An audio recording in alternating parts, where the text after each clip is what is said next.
بسم الله الرحمن الرحيم. الحمد لله الواحد الأحد الفرد الصمد الذي لم يلد ولم يولد ولم يكن له كفوا أحد. والحمد لله الذي هدانا لهذا وما كنا لنهتدي لولا أن هدانا الله. والحمد لله وكفى، والصلاة والسلام على عباده الذين اصطفى، خصوصا على أفضلهم وخاتم النبيين محمد الأمين وعلى آله وصحبه أجمعين. There's feedback in the background. Can you hear it? Maybe because of this microphone.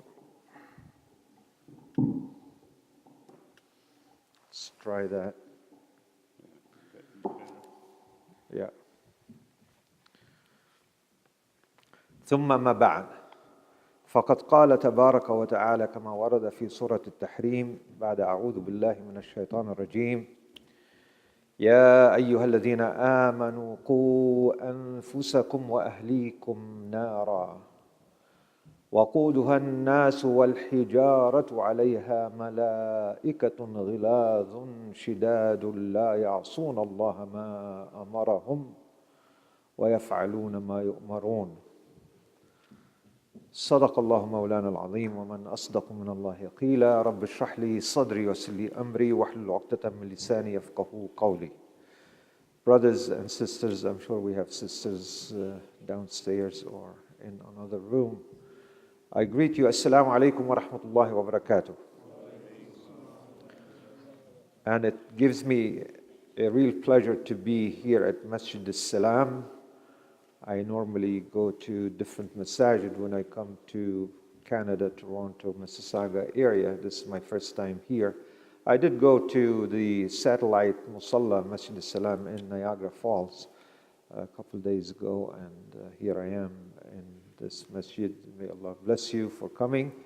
And inshallah ta'ala, I'm going to speak on, can Muslim families influence the society? It's a very important subject, knowing that we Muslims, the majority of us, are immigrants. We came to Canada or America, to North America as immigrants. Of course, we cannot discount the fact that there's a good segment of our society who are from Canada or from America, and that's the African American community that had to go through quite a bit and struggle for not only their own survival, but also in their deen. At any rate, whether we are immigrants, whether we are from, indigenous, or converts for that matter, we Muslims have responsibilities toward, of course, first and foremost, toward Allah subhanahu wa ta'ala. We have obligations and duties toward Allah, toward our families, and toward our society and toward our community. And Allah subhanahu wa ta'ala, in the ayah I opened up with, in Surah Tahrim, He says, O you who believe, Ya ayyuhalladhina amanu qu anfusakum wa ahlikum nara. Save yourselves and your families from a fire whose fuel is men and stones. قوا أنفسكم وأهليكم نارا وقودها الناس والحجارة. Did I miss that in the beginning? I may have. وقودها الناس والحجارة. It's fueled, it's kindled through people, men, and also stones. عليها ملائكة غلاظ شداد لا يعصون الله ما أمرهم ويفعلون ما يؤمرون. The hellfire is guarded by angels who are stern and harsh, and they don't disobey Allah subhanahu wa ta'ala in any command, and they do carry out all of His commands. Those are the angels. We as Muslims have an obligation. First of all, Allah subhanahu wa ta'ala is saying we have a tendency to want to save our families and look after everybody, forgetting ourselves. When Allah subhanahu wa ta'ala said, no, you start with yourself. قُوا أَنفُسَكُمْ. Before you go and try to help your families and children and wife and husbands, and look at yourself and save yourself first, and then start thinking about saving your family. And then, by extension, of course, family would mean the husband and the wife and the children, and then you can expand that to include your relatives, your brothers and sisters and cousins and aunts and uncles, and you can expand and go beyond that and include your neighbors, and you can expand that and go beyond that to your community and society, and go beyond that until you reach every brother and sister in humanity in the world. You know we belong to one human family. يا أيها الناس وإنا خلقناكم من ذكر وأنثى وجعلناكم شعوبا وقبائل لتعارفوا. We created you from a single male and a female, Adam and Hawa. So we belong to the human race. We belong to one human family. So that's a family. But we have to begin with the immediate, and that is our own families. In order for us to make an impact upon our society, we have to ensure that we are qualified to influence the society, of course, in a positive way. When we talk about can Muslim families influence the society, we're talking about influencing the society in a positive way, in a good way. We have to look and see what is our community providing for us. Yes, they provide certain good things.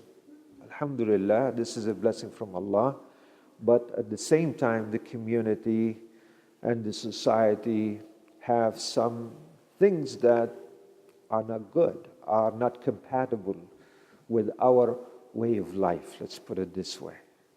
And we know what's happening with our children in the schools, in the communities, with their friends, and the influences the community has on, I'm not talking Muslim community, but the larger community has on our children in terms of almost everything you can imagine, from drugs to boyfriend and girlfriend and dating and all of the things that you can imagine. You know exactly what I'm talking about.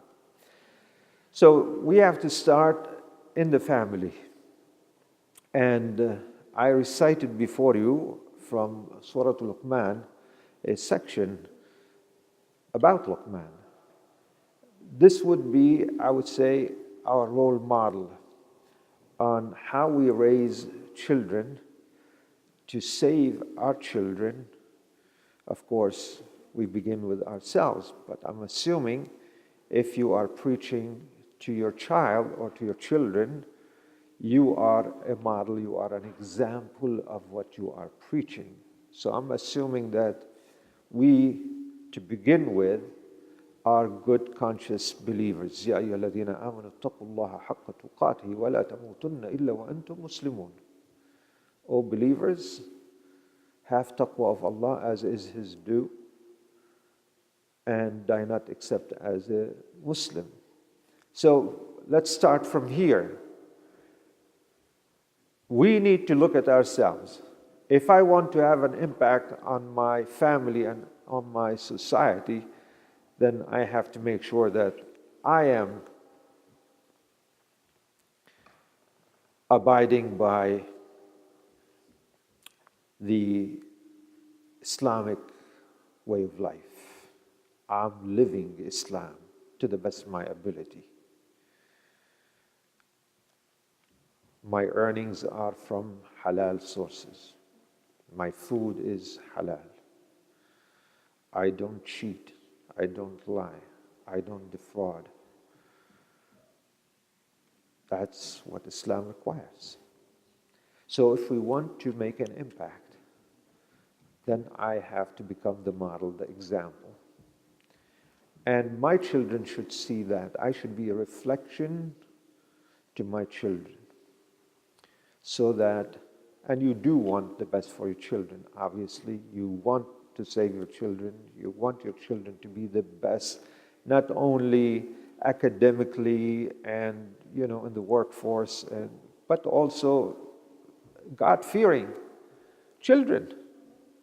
Because in the end, we're going to die and we're going to meet Allah subhanahu wa ta'ala, and Allah is going to question us, what did you do with your kids? So it's a responsibility. So we want to make sure that we raise our children so that when they grow up, they are able to withstand the challenges that is going to face them. Just as our kids now, whether they are in their teens or 20s, they are being challenged with so many things. How do they react to that? How can the peer pressure, or with the peer pressure that they have, how are they responding to it? Think about it for a moment. It's a challenge, without a doubt. It's a challenge. So to raise a family on Islam, of course, we have to begin with where Luqman began. We know who Luqman is, a wise man whom Allah has given hikmah, wisdom. وَلَقَدْ أَتَيْنَا لُقْمَانَ الْحِكْمَةَ. But this wisdom, the outcome of that is that you should be grateful to Allah subhanahu wa ta'ala. Anushkur lillah. So we praise and thank Allah subhanahu wa ta'ala for Islam for us. Alhamdulillah alladhi hadana lihada wa ma kunna linahtadiya lawla an hadana Allah. All praise and thanks are due to Allah subhanahu wa ta'ala for guiding us to Islam. Lihada, to this. And had it not been for the guidance of Allah subhanahu wa ta'ala, we would not have been guided. So Allah deserves all gratitude. We must be, and all praise, we must be grateful to Him for this ni'mah. And that's what Luqman was expressing to Allah subhanahu wa ta'ala, his gratitude. وَلَقَدْ آتَيْنَا لُقْمَانَ الْحِكْمَةَ أَنِ اشْكُرْ لِلَّهِ. Of course, if you are grateful to yourselves. The benefit goes to you. Allah is not in need of our thanks. Allah is Ghaniyun Hamid. He is independent. He is all praise. And then Allah subhanahu wa ta'ala explains to us the relationship between Luqman and his son. And among the first thing that he teaches his son, guess what? Not salah. Because we have a tendency, the first thing we want to teach our children, pray. You didn't pray, you're going to hell. Go pray. That was not the approach of Luqman. He said, Ya bunay, my little beloved son, la tushrik billah. La tushrik billah. Don't you commit shirk with Allah subhanahu wa ta'ala. He must have explained to him what tawheed is, obviously. Shirk is the antonym of tawheed. La ilaha illallah. There is no God except Allah. So, what Luqman was doing is ingraining in his son tawheed. Because when tawheed is understood and grasped, everything else happens. You don't have to worry about salah and saum and all of these other things. You have to plant the seed of tawheed first. You think his sons, if he had more, we have one son here, he's talking to one son, maybe he had more, I don't know. But he was born a Muslim, because Luqman was a Muslim. But who's going to teach this child Islam and about Allah. And it's the role of the parents. And it's the role of the father too. In this case, you have Luqman teaching his son, Ya bunayya, la tushrik billah. O my little son, while he is admonishing him, وَإِذْ قَالَ لُقْمَانُ لِابْنِهِ وَهُوَ يَعِظُهُ مَوْعِظَةً, admonishment, advice. My little son, do not commit shirk with Allah. His son must have asked him, why? What's shirk? And he said, إِنَّ الشِّرْكَ لَظُلْمٌ عَظِيمٌ. Indeed, shirk is the greatest injustice. And indeed, we all know, shirk is the most heinous sin anyone could commit. Allah subhanahu wa ta'ala is ready to forgive anyone for any other sin except for shirk. إِنَّ اللَّهَ لَا يَغْفِرُ أَن يُشْرَكَ بِهِ وَيَغْفِرُ مَا دُونَ ذَلِكَ لِمَن يَشَاءُ. Allah is not ready to pardon anyone who commits shirk with Him, but He's ready to forgive anybody else for anything below that. وَمَا يُشْرِكْ بِاللَّهِ فَقَدْ افْتَرَى إِثْمًا عَظِيمًا. Whoever commits shirk, this is the greatest sin, إِثْمًا عَظِيمًا. So this is where he began. Shirk is injustice. This is the most heinous sin one can commit. My son, La ilaha illallah. There is no God except Allah. None is worthy of worship except Allah. And now, of course, in the second ayah, Allah subhanahu wa ta'ala kind of interjects and talks about the relationship between children and the parents. And that's very important. We're losing the essence of that relationship with our kids. Some of our kids, they just don't want to be associated with their families anymore. They can't wait to be 18 and be on their own, just like Canadians or Americans, you know? So something has gone wrong. The effect, the influence of the society on our children is great, and we need to reverse that.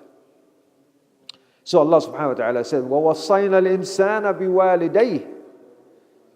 We have enjoined upon man his parents. حَمَلَتُ أُمُّهُ وَهْنًا عَلَى وَهْنٍ وَفِصَالُهُ فِي عَامَيْنِ.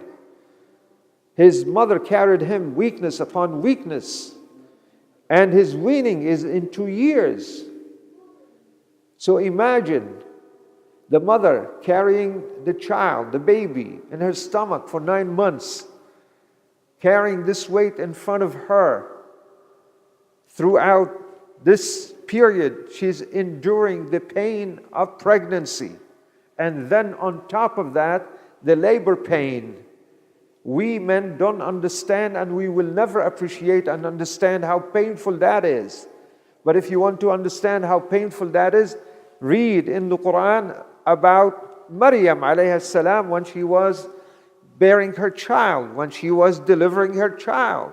She was in so much pain. She said, I wish I am dead, so I don't have to go through that pain. Our mothers go through pain to deliver us into this world. Wahnan ala wahnin. On top of that, they suckle their babies for 2 years, taking out the nutrients and the energies out of their mother. What to speak of when the child is sick or has a fever and mommy is by that child, deprived of sleep, and so on and so forth. How soon we forget all these things. Allah said, no. We enjoin upon you, your parents. وَوَصَّيْنَا الْإِنسَانَ بِوَالِدَيْهِ حَمَلَتْهُ أُمُّهُ وَهْنًا عَلَى وَهْنٍ وَفِصَالُهُ فِي عَامَيْنِ أَنِ اشْكُرْ لِي وَلِوَالِدَيْكَ. Be grateful to me and also to your parents. How do you show your gratitude to your parents? By being obedient to them, by being kind to them. That's how you show your gratitude to your parents. And it matters not whether the parents are Muslims or non-Muslims. Because at the time of the Prophet ﷺ, many converts converted to Islam and their parents were still polytheists, believing mushrikeen, believing and worshipping idols. Yet in spite of that, Allah subhanahu wa ta'ala is enjoining upon them to be good to them. What a beautiful Islam we have. وَإِن جَاهَدَاكَ. Now, if they struggle عَلَى أَن تُشْرِكَ بِي مَا لَيْسَ لَكَ بِهِ عِلْمٌ فَلَا تُطِعْهُمَا. Your attitude should be that of obedience to your parents, except if your parents, whether they are Muslims or non-Muslims, ask you to do something that is repugnant to the Quran and Sunnah. You say, no, I'm sorry, I cannot do that. فَلَا تُطِعْهُمَا. But on the other hand, وَصَاحِبْهُمَا فِي الدُّنْيَا مَعْرُوفًا. Be their kind companion here in this world. You look after them, particularly in their old age. Surah Al-Isra, we have وَقَضَى رَبُّكَ أَلَّا تَعْبُدُوا إِلَّا إِيَّاهُ وَبِالْوَالِدَيْنِ إِحْسَانًا إِمَّا يَبْلُغَنَّ عِندَكَ الْكِبَرَ أَحَدُهُمَا أَوْ كِلَاهُمَا فَلَا تَقُل لَّهُمَا أُفٍّ وَلَا تَنْهَرْهُمَا وَقُل لَّهُمَا قَوْلًا كَرِيمًا. So all of these teachings that we have in the Quran, we must embody, we must act upon. Those are our parents. They are responsible for us. You know, in the Quran, whenever Allah subhanahu wa ta'ala talks about obedience, Allah brings the messenger right after him. Right? أَطِيعُوا اللَّهَ وَأَطِيعُوا الرَّسُولِ. You must obey Allah and you must obey the messenger. But when it comes to gratitude, Allah subhanahu wa ta'ala immediately brings parents right after Allah subhanahu wa ta'ala. أَنِشْكُرْ لِي وَلِوَالِدَيْكَ. That's how much Allah subhanahu wa ta'ala appreciates parents. And we should appreciate them too. So the relationship between the parents and the children can only, I'm telling you that, can only be good and obedient to you if you raise them correctly. If you neglect them, don't expect that. Illa masha'Allah, Allahu a'lam. I don't know what could happen unless Allah subhanahu wa ta'ala opens their hearts to the Quran and they understand, regardless of how wicked the parents may be, how awful they may be, how bad they may be, how far off from Islam they may be. They may understand that in spite of all that, I still have to be good to them because God enjoined upon me to be good to them regardless of their condition. But alhamdulillah, as families gathered here, I believe that, we care about our children and we're doing our best to live Islam the way it pleases Allah subhanahu wa ta'ala. So we have to pay attention to building this relationship with the children. Because of the challenges that we have today,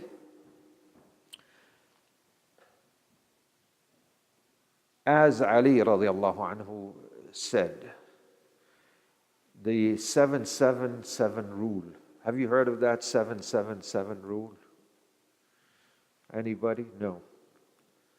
He said, the first 7 years, you play with your child. You play with your child. Because that's what children want to do. You've seen Mustapha. How old are you, Habibi? I'm picking on Mustapha over there. See, he was running around playing. And that's what they do. So give them the time. Let them play. Play with them. First 7 years. We have a tendency by the time they're walking and they're imitating us praying, by 5 we start beating them if they don't pray. That's wrong. Play with them. Yes, pray. Yes, come on, pray. If you didn't pray, okay, big deal. Still a little baby. He wants to play. Let him play. The second 7 years, from age 7 to 14,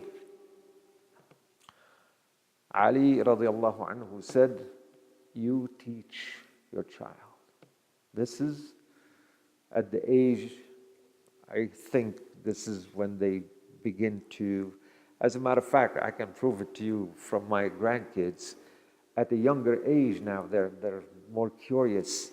Maybe the older generation by the age of 7, I don't know. But trust me, by that age, as they go into 7, 8, they begin to become inquisitive. God, where is God?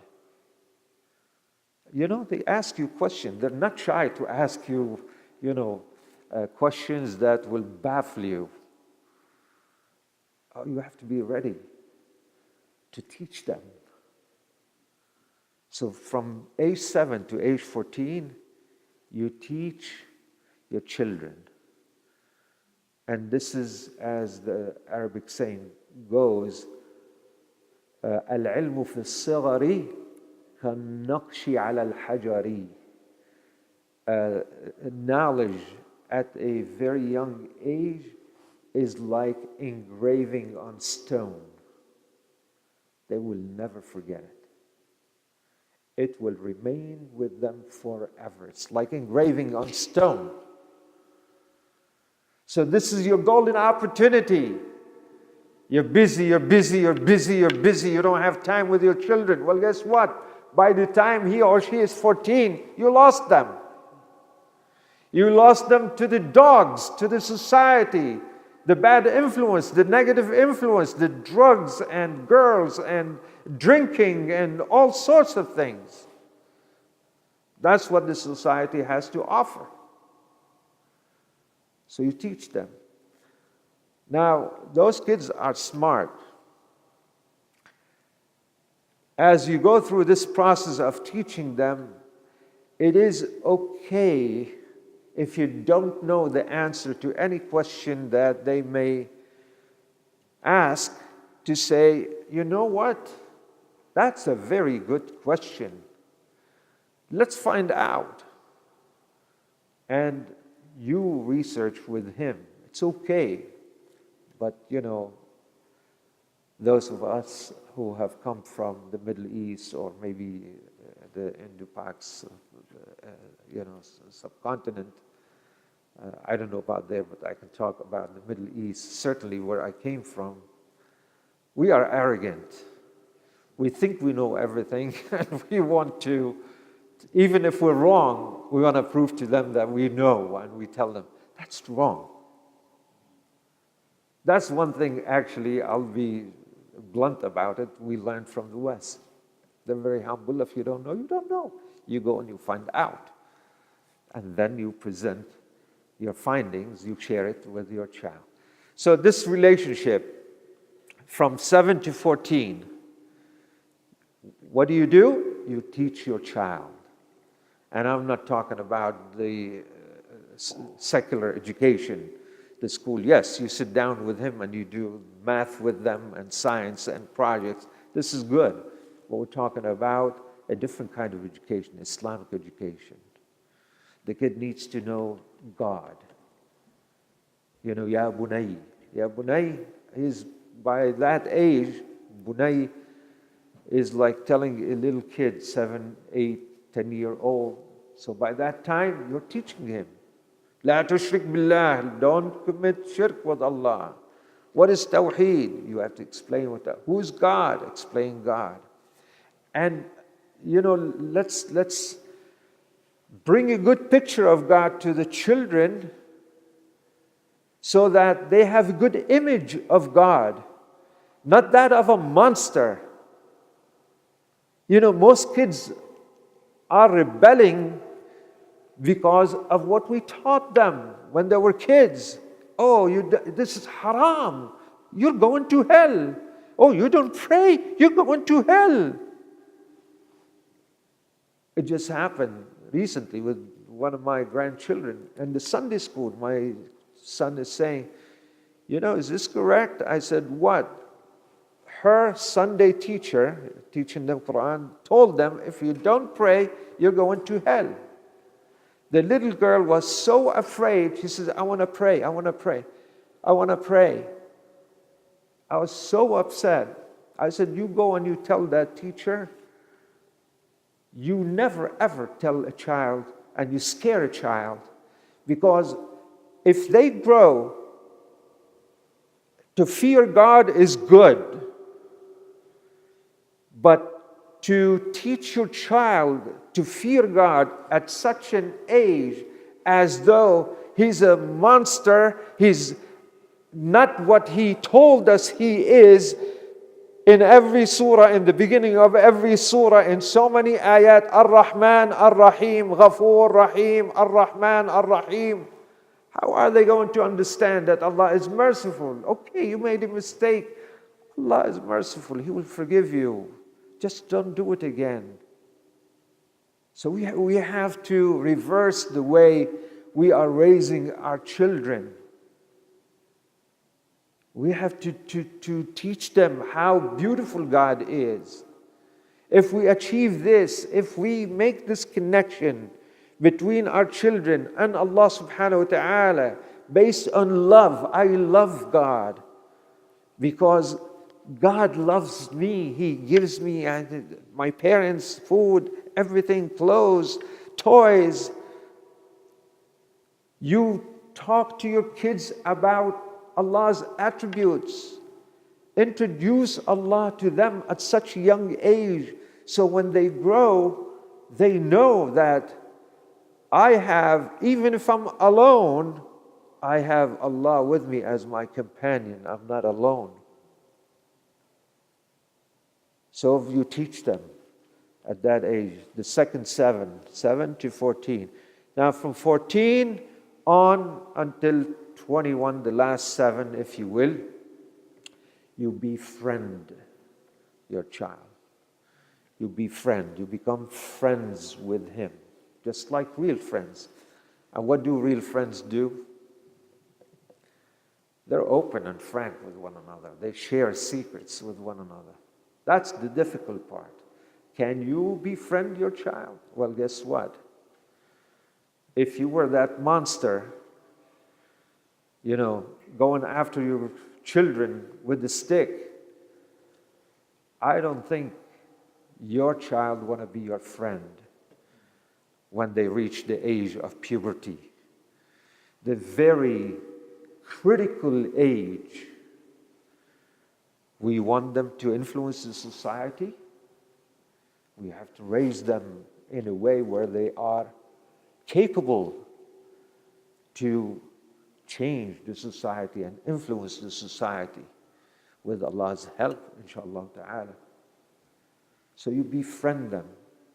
And during the second 7, while you're teaching them, you can build this relationship where you've gained their trust. They can tell you, Baba, Mama, today this classmate of mine, John or Jim or whoever it may be, asked me to smoke a joint with him. I told him no. Yes, you build that trust, they will come to you. Baba, Mama, there's this boy who asked me to go out with him. When you have that trust, then you have this openness, then you can guide your children.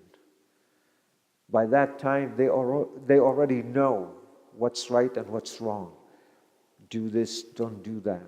And when you tell your children, please do yourselves a favor.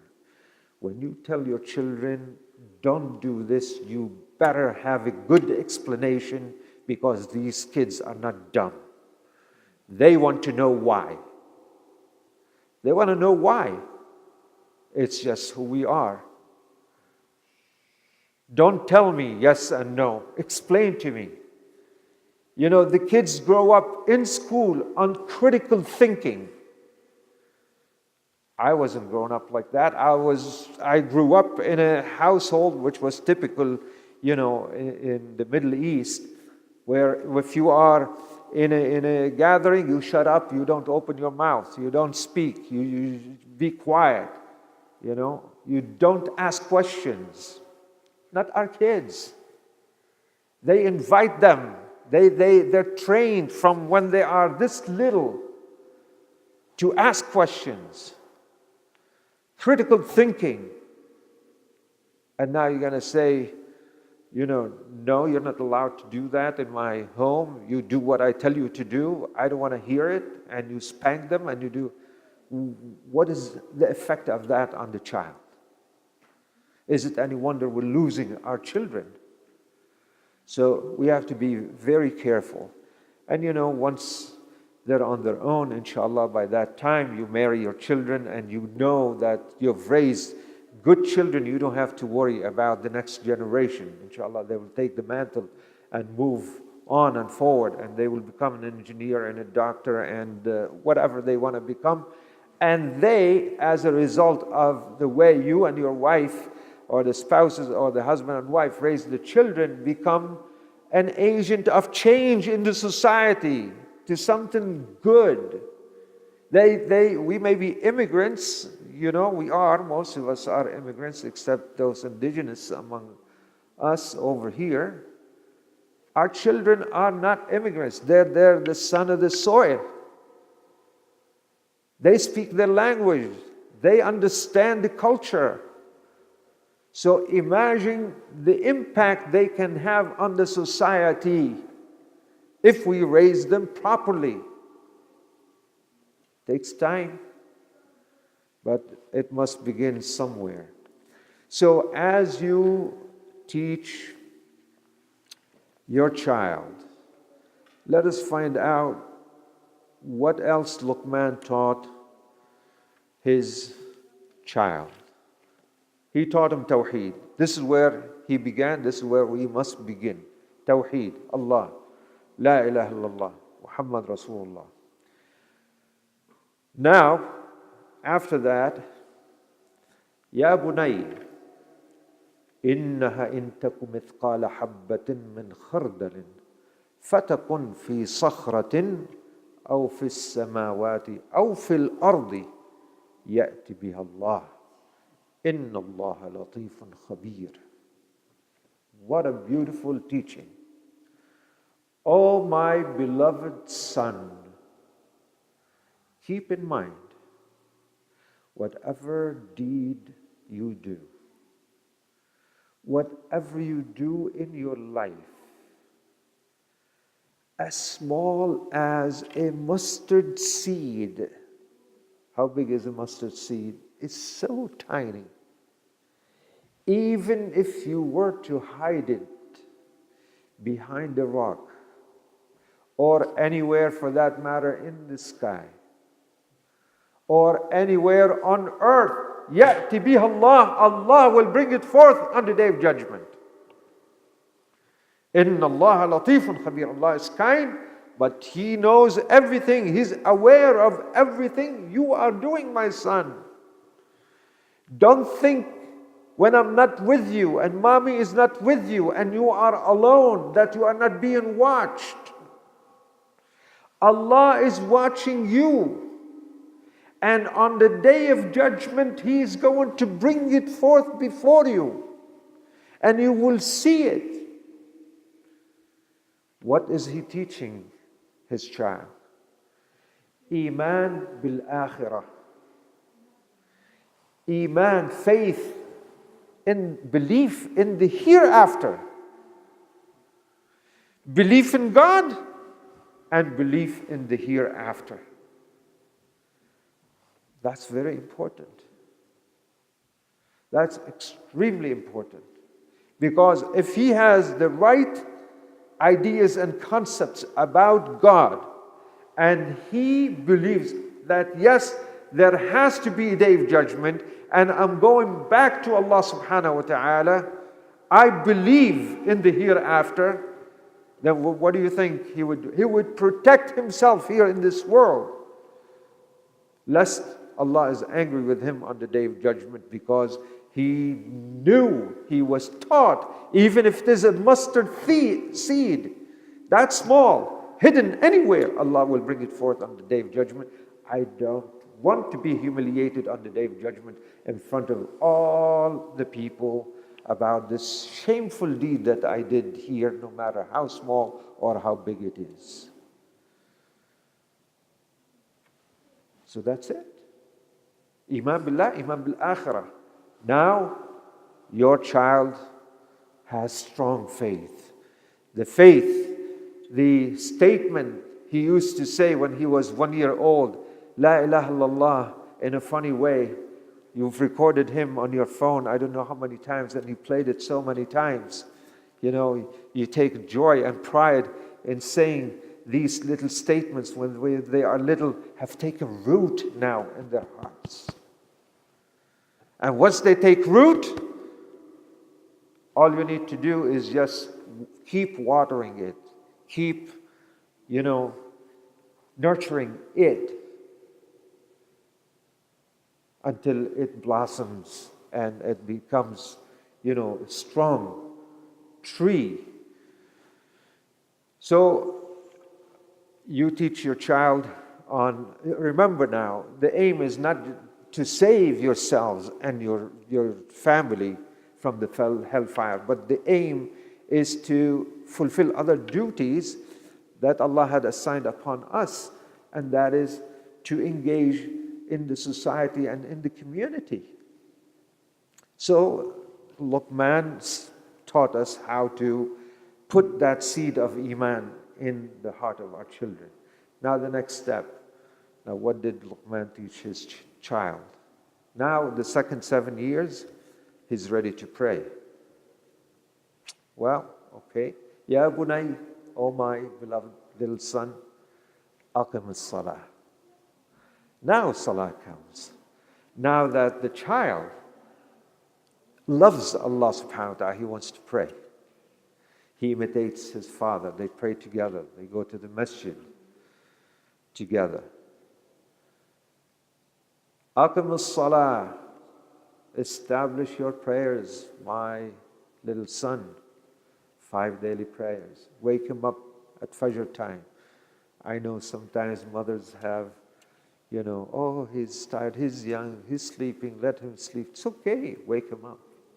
Let him get used to, from childhood, on that routine, And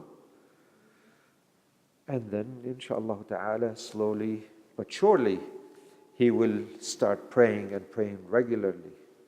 So, Ya bunayya aqim as-salah. Wa'mur bil ma'rufi wanha 'anil munkar. Now the child must have been grown. He's older. Now he's teaching his son. Go out and command the good and forbid the evil.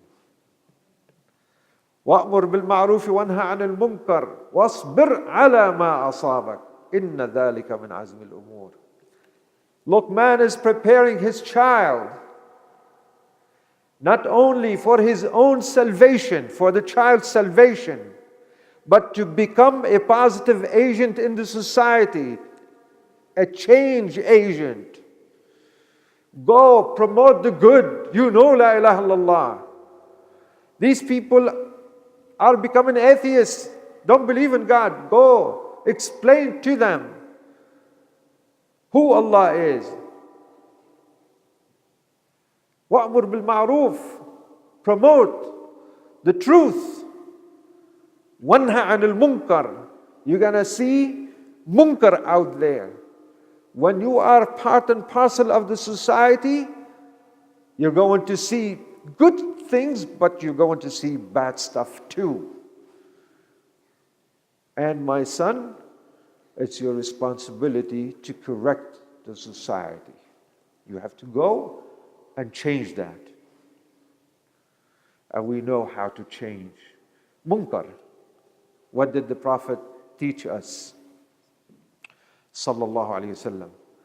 من رأى منكم منكرا فليغيره بيده فإن لم يستطع فبلسانه فإن لم يستطع فبقلبه وذلك أضعف الإيمان. If you see munkar, what is munkar?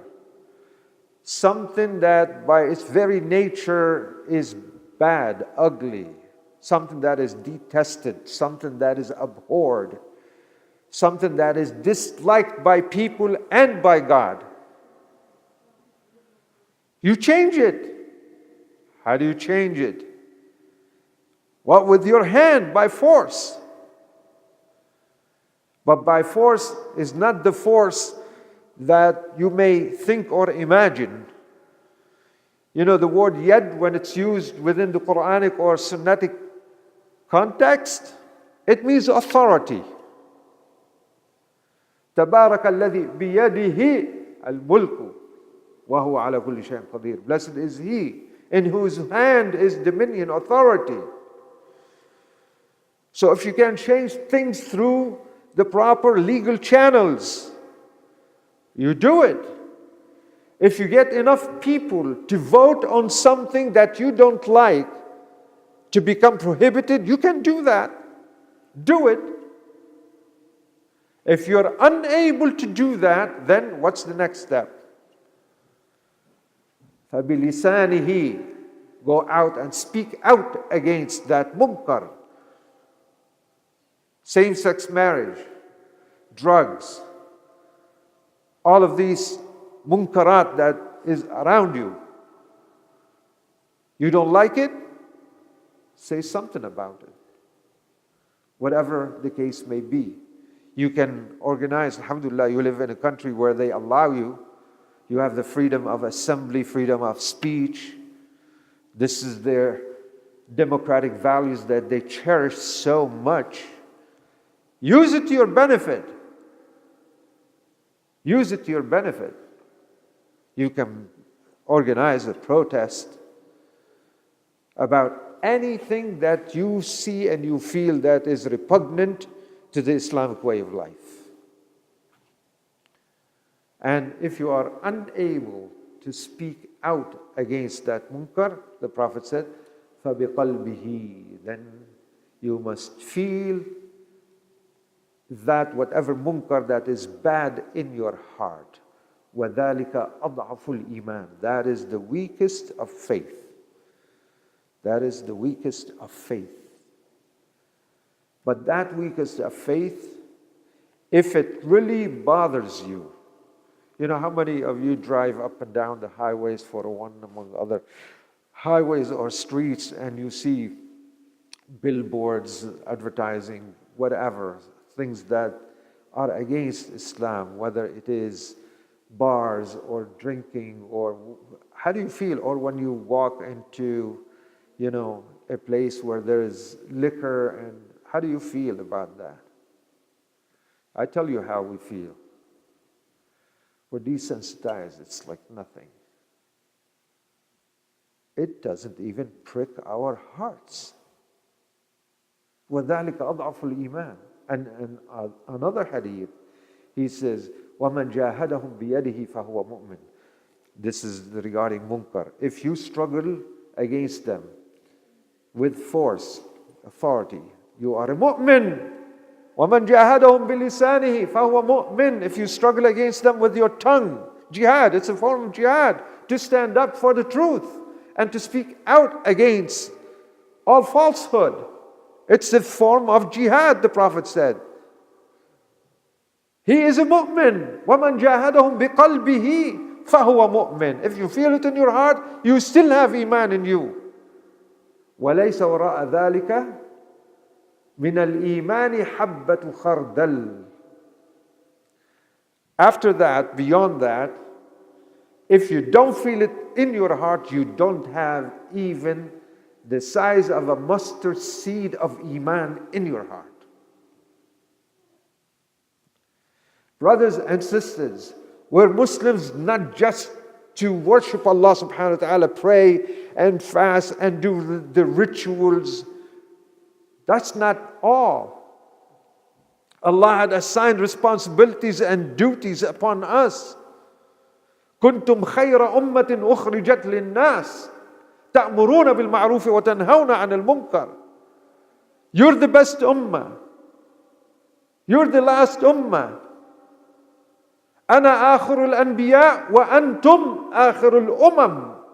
I'm the last of the prophets and you are the last of the nations. No ummah to come after the ummah of Muhammad sallallahu alayhi wasallam. You are the ummah now evolved, produced for what? To save humanity from doom. أخرجت للناس. Your rituals is between you and Allah subhanahu wa ta'ala. That's your relationship with Allah. What's your relationship with your community, with your society, with your neighbors, with everybody else? تأمرون بالمعروف وتنهون عن المنكر وتؤمنون بالله. You ordain and promote that which is good, and you forbid the evil. Evil is prevalent everywhere. It got into our phones. The porn industry is only one click away from what we give our children without any supervision. And we know at that age, the age of, physical puberty, what they go through. Evil is everywhere. How are you going to stop it? Evil has unleashed its evilness on all people, young and old. And it's got to be stopped. How do you stop it? You think about it. How can you stop it?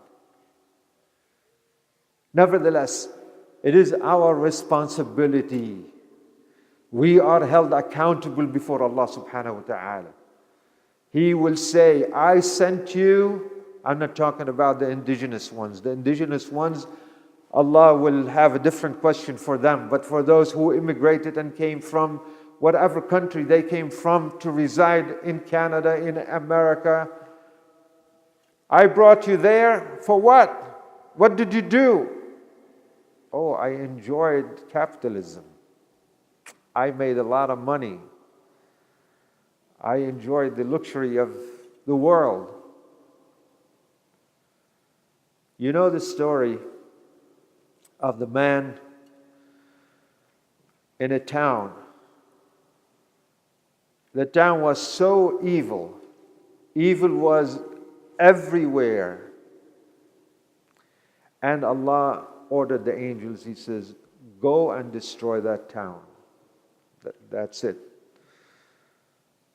وَإِذَا أَرَدْنَا أَن نُهْلِكَ قَرْيَةً أَمَرْنَا مُتْرَ فِيهَا فَفَسَقُوا فِيهَا فَحَقَّ عَلَيْهَا الْقَوْلُ فَدَمَّرْنَاهَا تَدْمِيرًا. When we wish to destroy a town, the people of the town will commit so much fisk that we will ordain destruction upon that town. So Allah said to the angels, you go, destroy that town. Angels, in the ayah I opened up with, عَلَيْهَا مَلَائِكَةٌ غِلَاظٌ شِدَادٌ لَا يَعْصُونَ اللَّهَ مَا أَمَرَهُمْ وَيَفْعَلُونَ مَا يُؤْمَرُونَ. They will not disobey Allah subhanahu wa ta'ala and carry out His commands fully, 100%. So they say, okay. So they went to destroy the town, and they found this one man who was pious. He prays, he goes to the masjid. He's perfect. He's your perfect Muslim. He says, we better go and check with Allah. There's a Muslim here. How are we going to destroy the town on a pious person? So they went to Allah subhanahu wa ta'ala and they told him, that's what we found. He says, go begin on him, destroy the town, start with him. And the hadith explains why. He didn't even blush when he saw the munkar around him. He didn't do what he was supposed to do. Allah is not in need of our prayers and salawat and rituals. We need them to bring us close to Allah subhanahu wa ta'ala so we may gain this strength to go out and do what we were supposed to do. Yes, we revere Allah, we worship Allah subhanahu wa ta'ala. But we need Him also. We need Him to fulfill our duties. So, Amr al-Ma'ruf and Nahi al-Munkar, this is our job. No one can deny this obligation. Allah subhanahu wa ta'ala had mentioned it in the Quran in several places. And in one instance, al-mu'minatu al-mu'minina wal-mu'minatu, both believing men and women, يَأْمُرُونَ بِالْمَعْرُوفِ وَيَنْهَوْنَ عَنِ الْمُنكَرِ. It's the job of everyone.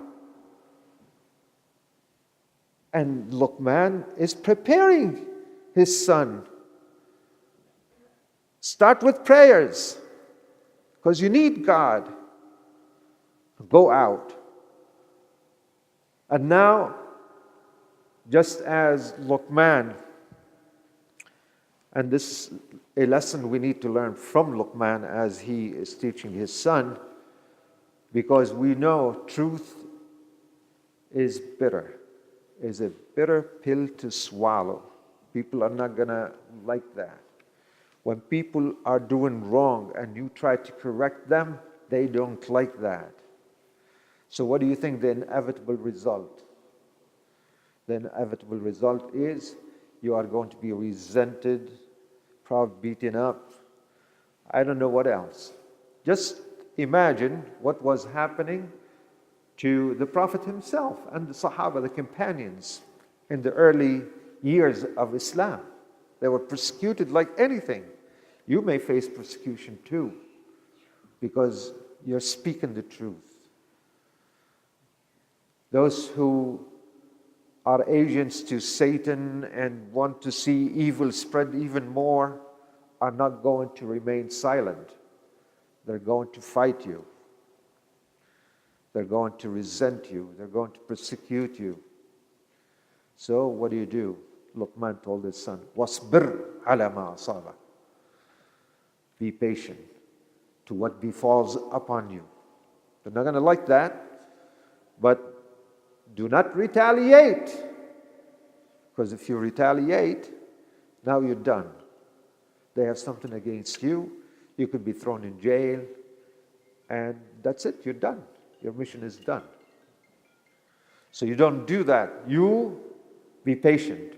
When the companions were being persecuted, and the Prophet would be walking, and Yasir and his wife, Sumayya, tied to pegs, and the Prophet's hands are tied up. He couldn't do anything. He can only tell them, "Isbiru ala Yasir, inna maw'idakum al-jannah." O ala Yasir, O family of Yasir, be patient. Take it, be patient. You are promised paradise. That's the struggle. That's the reward you're going to get from Allah subhanahu wa ta'ala. If you endure the trials and the tests that Allah subhanahu wa ta'ala is putting us through. So, asbiru ala Yasir, wasbir ala ma asabak. Be patient on what befalls upon you, my little son. I don't know what could happen to you, but you have to be strong. Inna dhalika min azmil umur.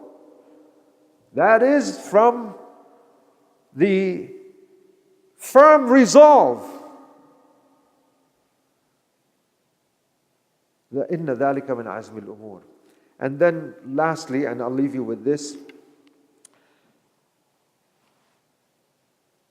Luqman, after he had given him all these advices and taught him what to do and his responsibilities, he want to make sure that his character is impeccable, because character and manners do make a difference in your da'wah, in your preaching, in whatever you are doing.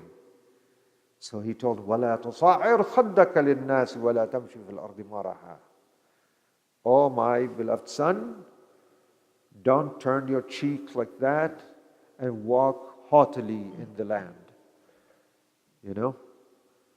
You've seen people walk kind of like that, you know, proud and arrogant. He says, don't do that.